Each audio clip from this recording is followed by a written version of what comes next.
तो अब हम लोग बात करेंगे ईएमआई के वन शॉट के बारे में। तो वो सबसे पहले अब हम पढ़ने जा रहे हैं इसमें फ़्लक्स क्या होता है। तो फ्लक्स हम कैसे निकालते हैं, इसमें फ़्लक्स को हम मैग्नेटिक फ़्लक्स बोलते हैं, बस डिफरेंस यही है फ्लक्स में। फ़्लक्स क्या होता है, बी डॉट ए इंटीग्रेशन कर दो, डी लगा दो और ये यहाँ पर डॉट लगा दो, तो इसकी फुल फॉर्म क्या हो गई, बी ए कॉस थीटा, कॉस थीटा। तो कॉस थीटा हमेशा अगर परपेंडिकुलर है, अगर उसमें 0 डिग्री है तो फिर वो 1 हो जाएगा, तो हम केवल बी ए का यूज़ करते हैं। तो ये हो गया तुम्हारा फ्लक्स। फ्लक्स कैसे निकालते हैं तो ये पता लग गया। अब हम निकालेंगे कि ईएमएफ कैसे निकलता है, इंड्यूस्ड ईएमएफ। इंड्यूस्ड ईएमएफ होता है minus D phi by D T, ठीक है। तो अब लेंस लॉ क्या कहता है, लेंस लॉ ये कहता है कि अगर जैसे मान लो ये कोई प्लेन है और इसमें क्रॉस वाली मैग्नेटिक फील्ड है और वो मैग्नेटिक फील्ड जो है वो समय के साथ बढ़ रही है, ठीक है। अब वो बढ़ रही है तो वो अंदर की तरफ जा रही है समय के संग, तो हम अपोज करेंगे तो हम बाहर की तरफ लेके आएंगे। तो लेफ़्ट थंब बाहर की तरफ आएगा तो हमारी फिंगर्स का कर्ल जो है वो हमें बताएगा कि मैग्नेटिक फील्ड जो ईएमएफ है वो इस डायरेक्शन में आ रहा है। तो ये हमें डायरेक्शन दे देगा और ये फार्मूला हमें मैग्नीट्यूड दे देगा। तो इससे हम ईएमएफ और उसकी डायरेक्शन दोनों निकाल लेंगे। ईएमएफ आ जाएगा तो उससे ही हमारा करंट आ जाएगा। करंट क्या होता है, ईएमएफ डिवाइड बाय रेजिस्टेंस, अगर रेजिस्टेंस है तो।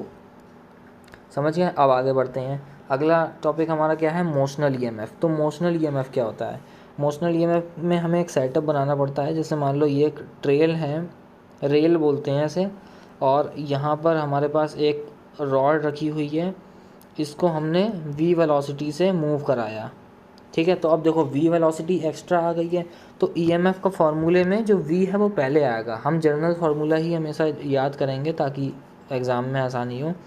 तो v क्रॉस b दोनों वेक्टर हैं, इसका डॉट प्रोडक्ट लेंगे l इफेक्टिव से, ठीक है। तो अब ये समझ गया। अब क्वेश्चन में परेशान किस तरीके से कर सकते हैं कि वो ये रॉड को सिंपल नहीं लेंगे, वो ये रॉड को टेढ़ी मेढ़ी ले लेंगे, ऐसे ले लेंगे, एक रॉड ऐसे ले लेंगे। तो हम कोई बात नहीं, हम भी चला गए, हम ये ले लेंगे इफेक्टिव लेंथ, ठीक है। तो हमें बस इफेक्टिव लेंथ लेनी है और ये डॉट प्रोडक्ट है और ये क्रॉस प्रोडक्ट है। इस चीज़ में मोस्ट इंपॉर्टेंट कंफ्यूजिंग करने वाली बात यह है कि v पहले आएगा, क्योंकि v एक्स्ट्रा चीज़ आई है इसलिए हम v को पहले लिखते हैं। इसकी पोजीशन बहुत मैटर करती है। इसके बाद में हम बात करेंगे रोटेशनल ईएमएफ की। अब रोटेशनल ईएमएफ किस तरीके से होता है इसकी भी वर्किंग देख लेते हैं। ये देखो, जैसे मान लो एक हिंज है और ये तुम्हारी एक रॉड है, ये एक रॉड है। अब ये v वेलोसिटी से घूम रही है। अब ये रॉड है तो इसके हर पॉइंट पे डिफरेंट वेलोसिटी होगी, तो हम ईएमएफ नहीं निकाल पाएंगे। तो जैसे मान लो किसी एक एक्स लेंथ पे कोई एक वेलोसिटी होगी, तो एक्स लेंथ पे जो वेलोसिटी होगी उसको हम किस तरीके से लिखते हैं, उसको हम लिखते हैं ओमेगा एक्स से। तो ये उसकी वेलोसिटी आ गई किसी पॉइंट एक्स पर। अब ठीक है, समझ में आ गया। अब हम उसको इंटीग्रेट वगैरह करेंगे तो हमारा जो रिज़ल्ट आएगा वो रिज़ल्ट यह है कि EMF is equal to half V omega x2 square minus x1 square. अब ये x1 क्या है, x2 है बड़ी वाली लेंथ इज़ x2, और जहाँ तक है यानी कि ये इनिशियल पॉइंट जो है वो x1 है। अब x1 का क्या सिग्निफिकेंस है ये भैया बताते हैं। अब सवाल बहुत कठिन आएगा, मतलब कठिन नहीं, वो तुम्हारा ट्रिकी बना देगा सवाल को। वो कह देगा कि भाई रॉड जो है वो यहाँ से यहाँ तक है और इसका ये जो बीच की लेंथ है ये है तुम्हारी, जैसे मान लो सपोज लैम्डा है, तो अब यहाँ पर जो रॉड की स्टार्टिंग पॉइंट है हो गया वो x1 is equal to lambda हो गया, समझ गए। तो x1 यहाँ पे काम आ जाएगा इस तरीके से। तो अब अब हम बात करते हैं इंस्टेंट इंड्यूस्ड ईएमएफ क्या होता है। इंड्यूस्ड इलेक्ट्रिक फील्ड क्या होती है। इंड्यूस्ड इलेक्ट्रिक फील्ड क्या होती है, पहले मैं बताता हूँ इलेक्ट्रिक फील्ड क्या होती है। देखो, movement of charge will cause electric field, लेकिन जब हम चेंज इन मैग्नेटिक फील्ड कर देते हैं तो इसकी वजह से इंड्यूस्ड ईएमएफ जन्म लेता है। और इंड्यूस्ड देखो ये जो है ये तुम्हारा होता है कंजर्वेटिव इन नेचर। इसका मतलब इसकी वजह से पोटेंशियल आएगा, लेकिन ये जो है ये होता है नॉन कंजर्वेटिव। यानी कि अब यहाँ पर इम्पॉर्टेंट बात क्या है समझने वाली, कि ईएमएफ तो आता है लेकिन इस इंड्यूस्ड इलेक्ट्रिक फील्ड की वजह से जो हमारा ईएमएफ है वो नहीं आता है, समझ गए। कंडक्टर के होने की वजह से जो ईएमएफ आता है वो तो आता है, लेकिन इंड्यूस्ड ईएमएफ इलेक्ट्रिक फील्ड की वजह से नहीं आता है पोटेंशियल। तो इस चीज़ को याद रखना है, ये थोड़ा कंफ्यूजिंग है, समझ गए। अब क्या है, अब हमें कुछ फार्मूले हैं इसके जो याद रखने वाले हैं। क्या हैं देखो, अच्छा भाई समझ में आ गया। अब मैं बताता हूँ फार्मूले क्या हैं। तो हमें पता है कि जो हमारा ईएमएफ है उसका फार्मूला होता है -d∅dt, ठीक है। और हमें ये भी पता है कि भाई पोटेंशियल जो होता है minus integral of E dot D x होता है। ई डॉट डी एक्स लिख लो, डी एल लिख लो। तो अब अगर ये दोनों सेम हैं तो ये इसके इक्वल होना चाहिए, ई डॉट डी एक्स। हाँ भाई, डी एक्स के इक्वल होना चाहिए, जो कि ये हैं। इससे ये काट दो तो मुझे पता लगा है कि भाई ये फार्मूला आ गया एक। ये हर जगह वैलिड है, कहीं भी लगा दो हर जगह चलेगा, ठीक है भाई। बस ध्यान रखना इंड्यूस्ड इलेक्ट्रिक फील्ड होनी चाहिए वहाँ पर, ठीक है। एक और फार्मूला है जो कि याद करना है, वो क्या है कि जैसे मान लो हम क्या करते हैं, इंड्यूस्ड ईएमएफ को इलेक्ट्रिक फील्ड को किस तरीके से एज्यूम करते हैं। जैसे मान लो उस हम सिलेंडर, हमारे सिलेबस में सिलेंड्रिकल रीजन वाली है, तो ये तुम्हारा आ गया। अब क्या है, इसमें हमारी जो मैग्नेटिक फील्ड्स हैं वो जा रही होती हैं इस तरीके से, ऊपर भी हो सकती है नीचे भी हो सकती हैं। उसकी डायरेक्शन के अकॉर्डिंग हमें पता लगेगा कि इंड्यूस्ड ईएमएफ कैसे, इंड्यूस्ड इलेक्ट्रिक फील्ड कैसे आ रही है, वो कैसे निकल रही होगी। जैसे ये मान लो इसके रेडियली निकल रही होगी, रेडियली ऐसे सर्कुलर में निकल रही होगी। अगर मैं इसको 2D में बनाऊं तो 2D में कैसा बनेगा, ये ऐसा बनेगा। और इसकी फिर जो इलेक्ट्रिक फील्ड्स होंगी वो ऐसे सर्कुलर होंगी। तो ये हमारा एजम्पशन है, इसका कोई लॉजिक नहीं है, बस ये एजम्पशन है। हमारे सिलेबस में इतना ही है, तो हमें बस इतना ही जानना है, ठीक है। तो अब इसका फॉर्मूला है, अब क्या है, सर्कुलर रीजन में सर्कुलर रीजन में निकालने का फॉर्मूला है। क्या है, अगर ये सर्कल है जिसकी रेडियस है r, अब मुझे किसी रेडियस r, स्मॉल r पर हमें क्या निकालना है, हमें इंड्यूस्ड इलेक्ट्रिक फील्ड निकालनी है। तो हम क्या निकालेंगे, केस वन क्या है, केस वन हमारा ये कह रहा है कि भैया अगर हमारा r जो है वो कैपिटल R से छोटा होगा तो हम क्या करेंगे, हमारा इलेक्ट्रिक फील्ड इंड्यूस्ड जो आएगी वो आएगी R/2 dV/dt, इसको याद करना है। और क्या है, अगर हमारा r जो है वो बड़ा होगा, यानी कि small r is greater than इस बिग R, तो क्या आ जाएगा, R²/2 R dV/dt, ठीक है। इसको समझ लो, ये फार्मूला है, ये काम आएगा बस। तो इसको याद करने वाला है। अब आगे बढ़ते हैं, ठीक है भाई, सही है, समझ में आ गया है। अब क्या है, अब हम पढ़ेंगे सेल्फ इंडक्टेंस के बारे में। देखो सेल्फ इंडक्टेंस देखते ही हम एकदम डर जाता है, तो डरने की ज़रूरत नहीं है। सेल्फ इंडक्टेंस का मतलब होता है एल निकालना। और एल क्या होता है, वो सोलेनॉइड होता है। एसएसए वाला जो सोलेनॉइड पढ़ा था ये वही है सोलेनॉइड। तो अब ये क्या करता है, इसकी प्रॉपर्टी पढ़ते हैं क्या है। सबसे पहले मुझे पता है कि फ्लक्स जो है, इसका जो फ्लक्स होता है वो Li के इक्वल होता है, ठीक है भैया। और B जो है सोलेनॉइड की वजह से वो क्या आता है, μ0Ni होता है, ठीक है। अब इसमें नंबर ऑफ़ टर्न्स भी हमें कंसीडर करने पड़ते हैं, तो हम इसमें n की मल्टीप्लाई करते हैं। और यहाँ पर n का फार्मूला क्या होता है, small l into small length, n यानी कि और लेंथ, ठीक है भाई, समझ में आ गया है बस। तो अब हम क्या करेंगे, हम इसका फ्लक्स निकालेंगे। तो फ्लक्स का फार्मूला हमें पता है BA होता है, तो हमने फ्लक्स का फार्मूला निकाला, flux is equal to BA। तो NL μ0Ni, और एरिया हमने ऐसे ही लिख दिया। अब इसमें से चीज़ें देखो क्या क्या हैं, n 2 बार आ रहा है, ठीक है भाई, n 2 बार आ रहा है, लिख लो इसको।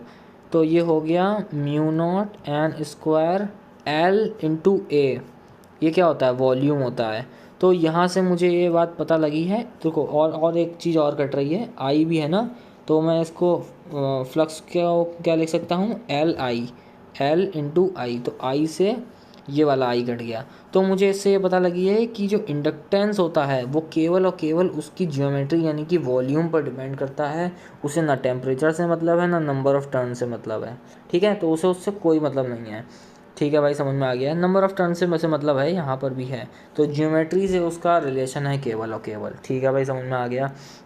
अब आगे बढ़ते हैं, क्या होता है आगे क्या है कि जैसे मान लो यहाँ पर इंडक्टर बना हुआ है, ये तुम्हारा रेजिस्टेंस है, यहाँ पर बैटरी लगी हुई है, ठीक है। अब इसको सॉल्व कैसे करना है, इसको सॉल्व करने के लिए हम एक और सर्किट बनाते हैं जो इसका ही इक्विवेलेंट होता है। क्या होगा वो इस तरीके से बनेगा।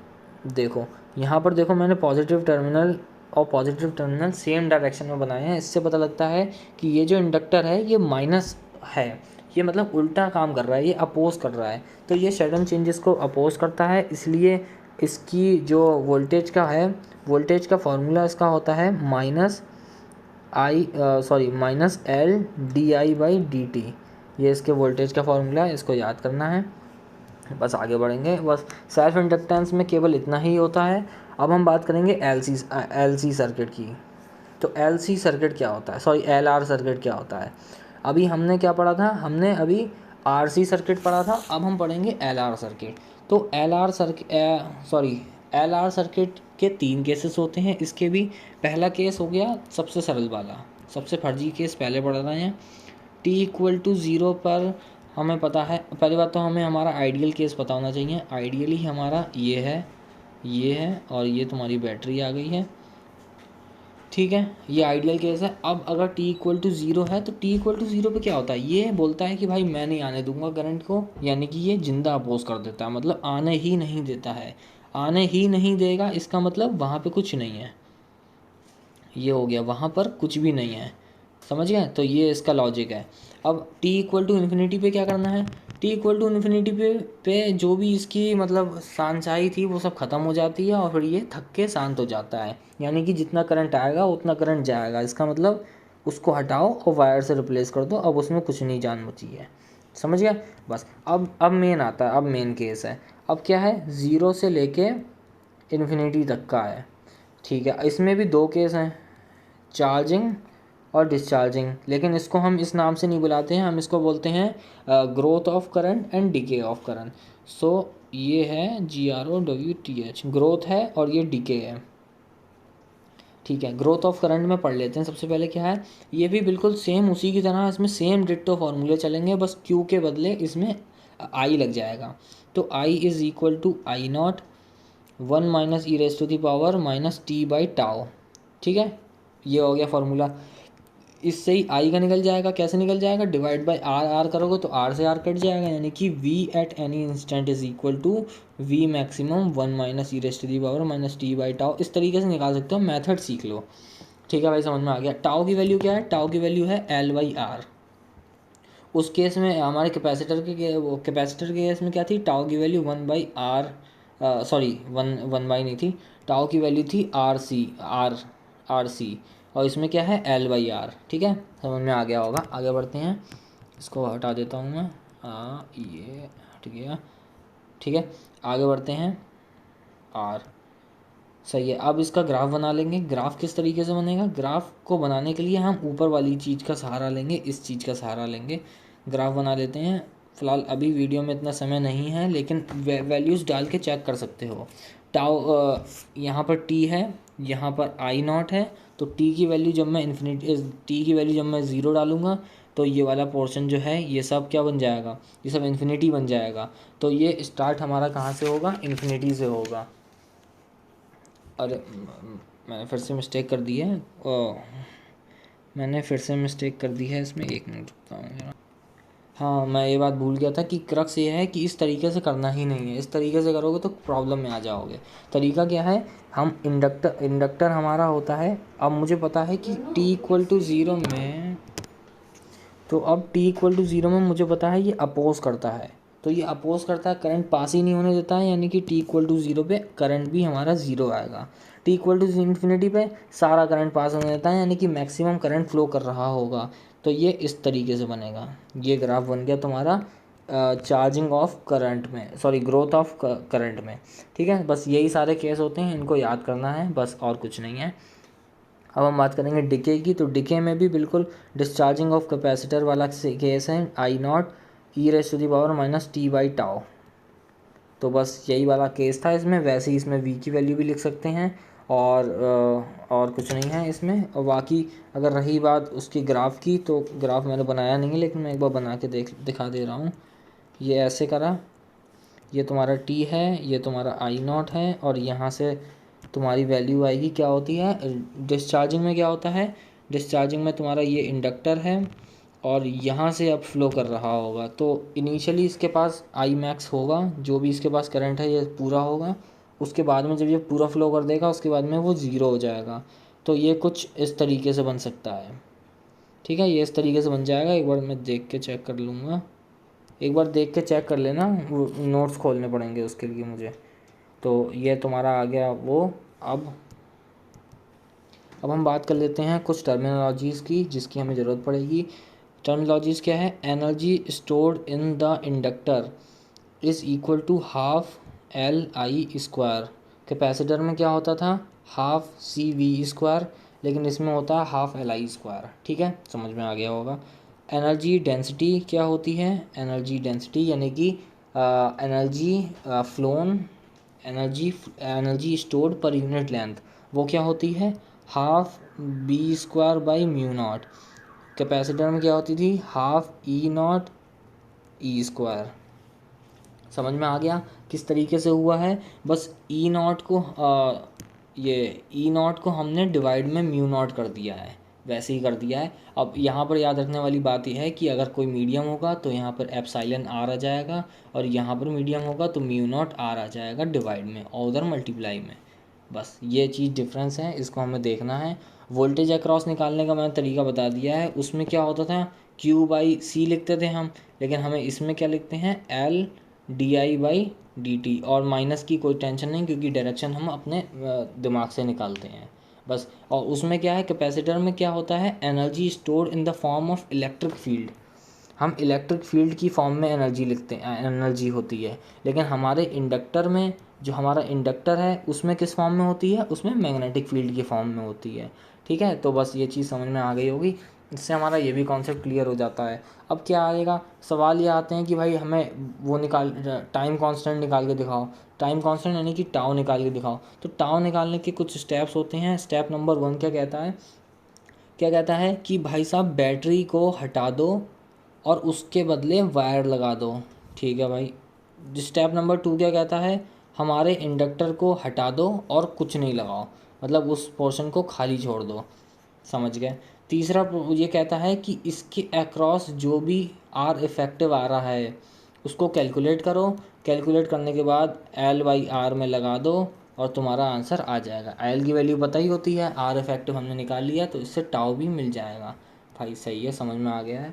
अब हम अपना सेकंड लास्ट टॉपिक है म्यूचुअल इंडक्टेंस। म्यूचुअल इंडक्टेंस क्या होता है इसको समझ लेते हैं। म्यूचुअल इंडक्टेंस क्या होता है, जैसे मान लो ये एक इंडक्टर है और यहाँ पर गैल्वेनोमीटर लगा है, और एक दूसरा इंडक्टर है, यहाँ से हमने इसको करंट दिया।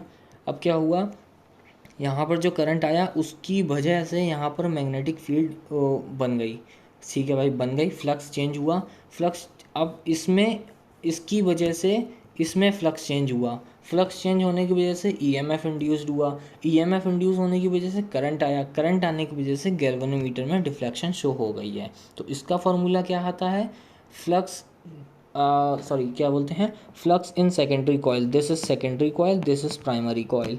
सो flux in secondary coil is equal to, एक हमने कांस्टेंट ले लिया है 2 के ऊपर पहले की वजह से, is equal to I, is directly proportional to current. Current कौन सा, पहले वाले की वजह से।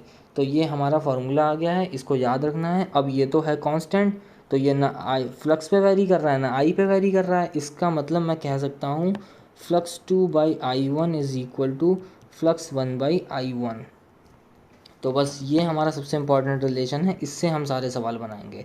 अब हम बात कर लेते हैं ट्रांसफार्मर की, जो कि हमारा लास्ट टॉपिक है।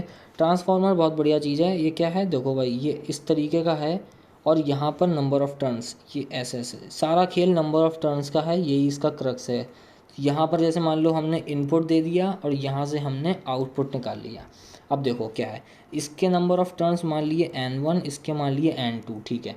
अब मुझे एक बात पता है कि number of turns is directly proportional to potential और inversely proportional to I current, ठीक है भाई, समझ में आ गया।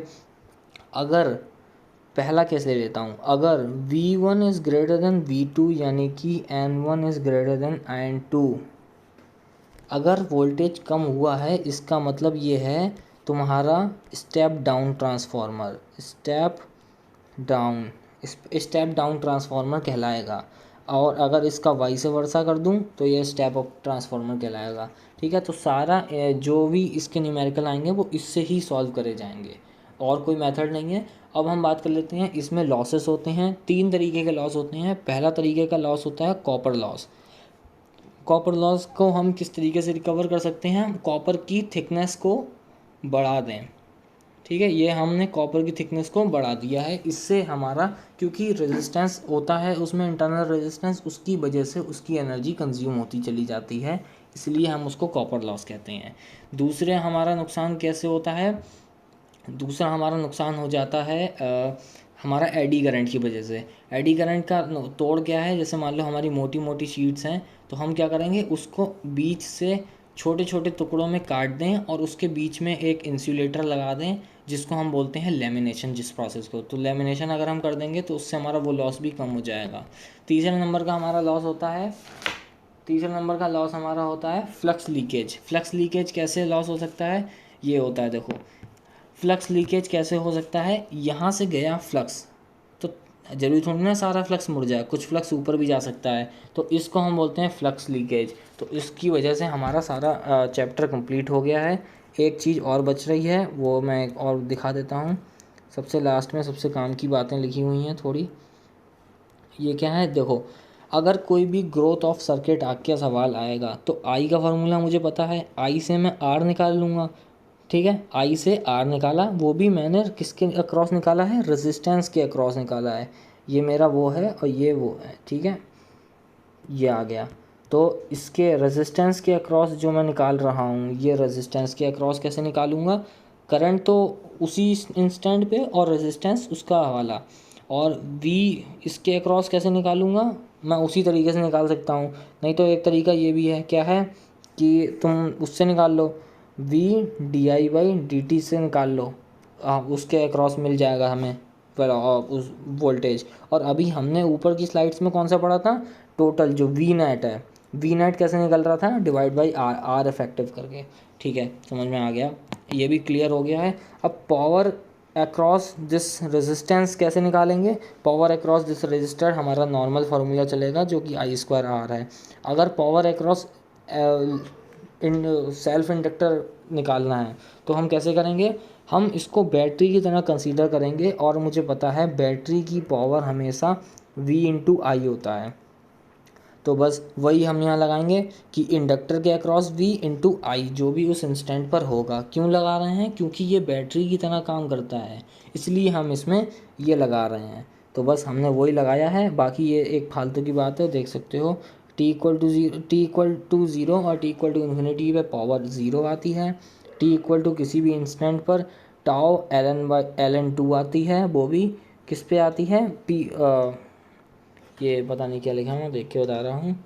हाँ, और इस पॉइंट पर जो पावर अक्रॉस सेल्फ इंडक्टर होती है वो मैक्सिमम होती है। बस ये चैप्टर ख़त्म हो गया है।